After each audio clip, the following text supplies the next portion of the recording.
এটা জটিল সমস্যা কৰ্মচাৰী সমাজ যে আমাৰ আজিৰ তাৰিখত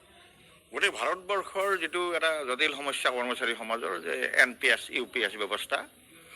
সেইটো আমি সদৌ অসম কৰ্মচাৰী পৰিষদে তাত আমাৰ ওদালগুৰি জিলা কৰ্মচাৰী পৰিষদৰ সম্পূৰ্ণ সহযোগী যে আমি ইয়াৰ বিৰুদ্ধে প্ৰতিবাদ কৰি আছোঁ।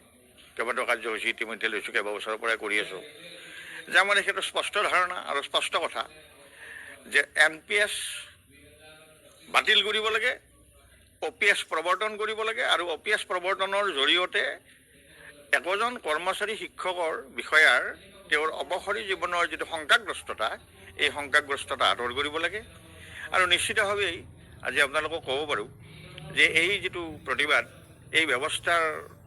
বিকল্প নোহোৱালৈকে, NPS ব্যৱস্থাৰ বিকল্প নোহোৱালৈকে সদৌ অসম কৰ্মচাৰী পৰিষদে এই প্ৰতিবাদ, এই সংগ্ৰাম অব্যাহত ৰাখিব।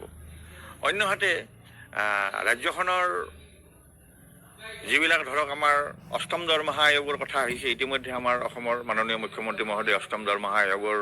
কথা ঘোষণা কৰিছে, যদিও কাৰ্যালয়ৰ ভিত্তিত একো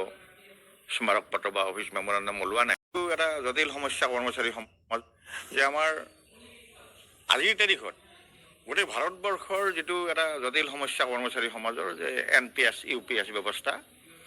সেইটো আমি সদৌ অসম কৰ্মচাৰী পৰিষদে তাত আমাৰ ওদালগুৰি জিলা কৰ্মচাৰী পৰিষদৰ সম্পূৰ্ণ সহযোগী যে আমি ইয়াৰ বিৰুদ্ধে প্ৰতিবাদ কৰি আছোঁ। কেইবাটাও কাৰ্যসূচী ইতিমধ্যে লৈছোঁ, কেইবাবছৰৰ পৰাই কৰি আছোঁ যে আমাৰ সেইটো স্পষ্ট ধাৰণা আৰু স্পষ্ট কথা যে NPS বাতিল কৰিব লাগে, OPS প্ৰৱৰ্তন কৰিব লাগে আৰু OPS প্ৰৱৰ্তনৰ জৰিয়তে একোজন কৰ্মচাৰী শিক্ষকৰ বিষয়াৰ তেওঁৰ অৱসৰী জীৱনৰ যিটো শংকাগ্ৰস্ততা, এই শংকাগ্ৰস্ততা আঁতৰ কৰিব লাগে। আৰু নিশ্চিতভাৱেই আজি আপোনালোকক ক'ব পাৰোঁ যে এই যিটো প্ৰতিবাদ, এই ব্যৱস্থাৰ বিকল্প নোহোৱালৈকে, NPS ব্যৱস্থাৰ বিকল্প নোহোৱালৈকে সদৌ অসম কৰ্মচাৰী পৰিষদে এই প্ৰতিবাদ, এই সংগ্ৰাম অব্যাহত ৰাখিব। অন্যহাতে ৰাজ্যখনৰ যিবিলাক ধৰক আমাৰ অষ্টম দৰমহা আয়োগৰ কথা আহিছে, ইতিমধ্যে আমাৰ অসমৰ মাননীয় মুখ্যমন্ত্ৰী মহোদয়ে অষ্টম দৰমহা আয়োগৰ কথা ঘোষণা কৰিছে, যদিও কাৰ্যালয়ৰ ভিত্তিত একো স্মাৰক পত্ৰ বা অফিচ মেমৰেণ্ডাম